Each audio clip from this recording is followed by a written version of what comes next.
G'day and welcome to another episode of Kiwi Car Life. And I still vividly remember a few years back when I drove an automatic Nissan 350Z, and I have to admit I left a little bit underwhelmed. But then more recently I drove a slightly newer Nissan Skyline GT250, which I know, even though it had the smaller engine, was definitely a bit of a step up, and I started to go, maybe Nissan can make some reasonable cars.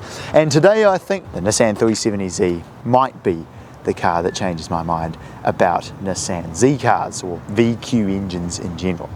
In terms of exterior styling, I've always really liked the way that these cars look. It's that typical coupe body style with a really long bonnet at the front and all of the passenger compartment thrown right to the back, which gives it that really nice sort of muscular look to it. In many ways, this is almost kind of like the Nissan V6 Mustang. Overall, especially in this dark chrome silver and the black wheels and black accents everywhere, I just think it makes for a very, very nice looking car.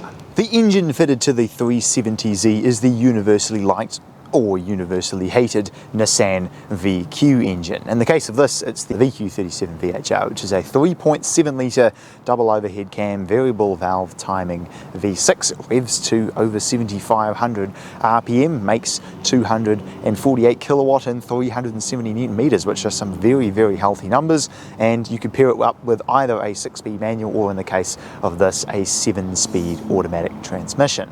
The interior of the 370Z is not bad. The reality is this is still a Charles Ghosn era car, which means the build quality in places is far from stellar. Things like the climate control knobs, you just see as the ring goes round, it's not a perfect circle, so it wobbles about.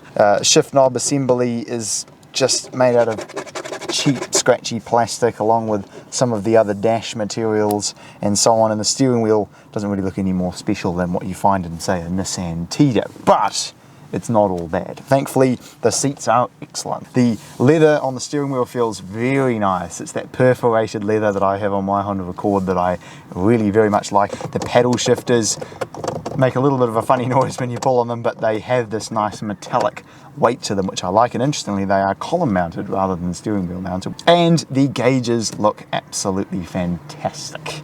The tachometer right in the middle and the speedo off to the side, it just has a high quality metallic look to them, which is a surprise because the rest of the interior doesn't look anywhere near as good as the gauges, but at least the thing that you will spend most of your time looking at does look very nice. And you have some extra gauges up here on the dash too, which look really cool.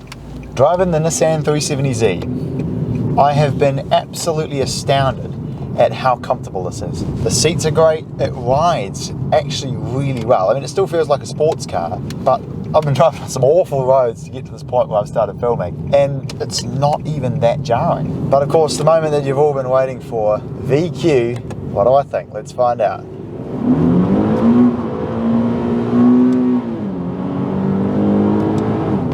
Okay, holy moly, this has got some power. That just lit up first and second gear without any problem at all. Wow, okay. Oh yeah. Wow, yeah, now that is no slouch. And the transmission is really, really good. Like, this is on ZF levels of goodness, man. Look at that. Just up, up. And you want to go down, down, down. Oh, that is good. It upshifts quickly, but it's smooth. It feels refined. The downshifts happen instantly. I never really liked the way the VQ sounded, but I actually think this sounds pretty good.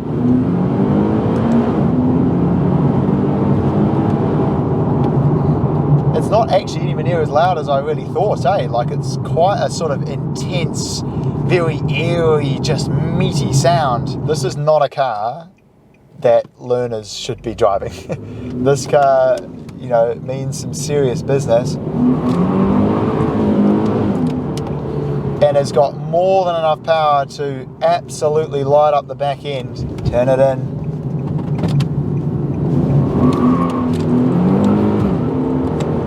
I've got to say though, even though it's pretty tail happy, And like I said, it's not a car that anybody with limited experience driving a rear-wheel drive car should be in. It's actually reasonably controllable. Like, even for me, I'm by no means an experienced rear-wheel drive operator,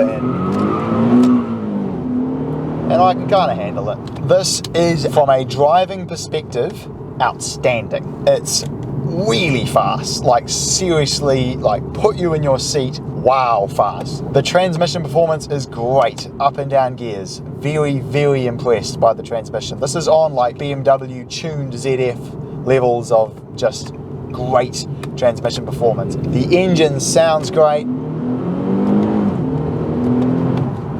and makes an incredible amount of power. It handles very well